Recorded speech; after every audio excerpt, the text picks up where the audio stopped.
everyone. Hope you are keeping well during this season. Thank you for joining us at our Clive conversation, where we will discuss and share insights about health-related topics.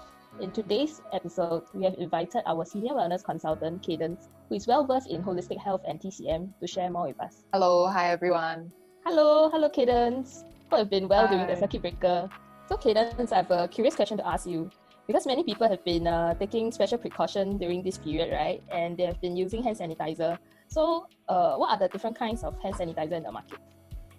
Well, some of the most common ones include the gel-based, there are the water-based ones, and of course the wipes, the wet wipes that people are familiar with. Understand. Yeah. So what are the ingredients in these hand sanitizers? Right. Actually, 𝐂𝐥𝐢𝐯, I'm glad you asked this because a lot of people think that, gel-based is better than water, or they think that the wipes are better than the gel-based sanitizers. It is not so much about the state that it is in, but rather the type of active ingredient that is inside. Yeah. So some of these effective active ingredients that should be present in your hand sanitizer would be alcohol-based ingredients, for example, ethyl alcohol, isopropyl alcohol. And if you look carefully at, last month our government actually gave us each of our household this bottle of free water-based sanitizer. So it contains this ingredient called benzalkonium chloride. It's very effective against viruses as well. Some people actually ask me, does vodka work? Because they want to make their own home-based sanitizer, and I have to emphasize, no, vodka does not work. Even though it is 40% alcohol, you need something at least 70% in order to be effective. So don't use your vodka, okay? Yeah, so you remember, do not use vodka. So another curious question is that because there's so many different kinds of sanitizer, which one is the most effective one? Right. What about your guess, 𝐂𝐥𝐢𝐯? Which one do you think is the most effective? Whenever I use the gel-based one, I feel the safest. So I would vote for gel-based. Okay, I share with you the worst one first, okay? It's actually the wipes. Yeah, because a lot of times people don't really know how to use it properly. And like how our hands there's a lot of lines and crevices. So sometimes the wipe itself is not effective enough to go to all these nook and crannies. It can't flow like how the gel and water does. So if you ask me, actually, in terms of ranking, the worst one would be the wipes. And then the most effective, surprisingly, is not water-based or gel-based. It's actually traditional soap and water. Oh, wow. Yes, soap and water is the most effective.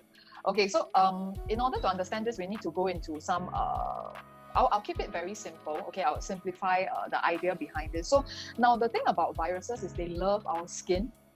Okay, so based on the bonds that viruses form on skin, it is as if you have Velcro, sticking together.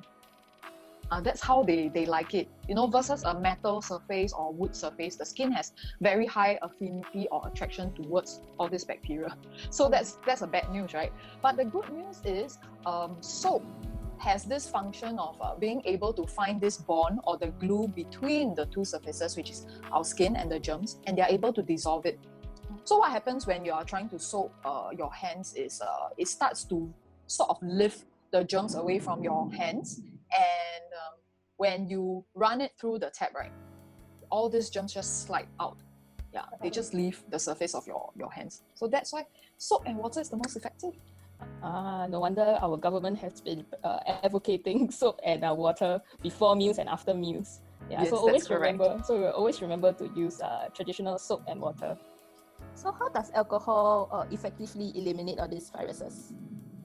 So all of us know that it does, right? But no one actually knows exactly how it works. Now, we need to understand the whole makeup of a virus. So the shell that actually circles the virus or its membrane covering is mostly fat-based. So we all know what alcohol does to fat, correct? Especially if you use an alcohol wipe to wipe a greasy surface. So that's the same thing. When our hands are in touch with this sanitizer and it contains enough alcohol, what it does, it just bursts the membrane open and kills the virus immediately.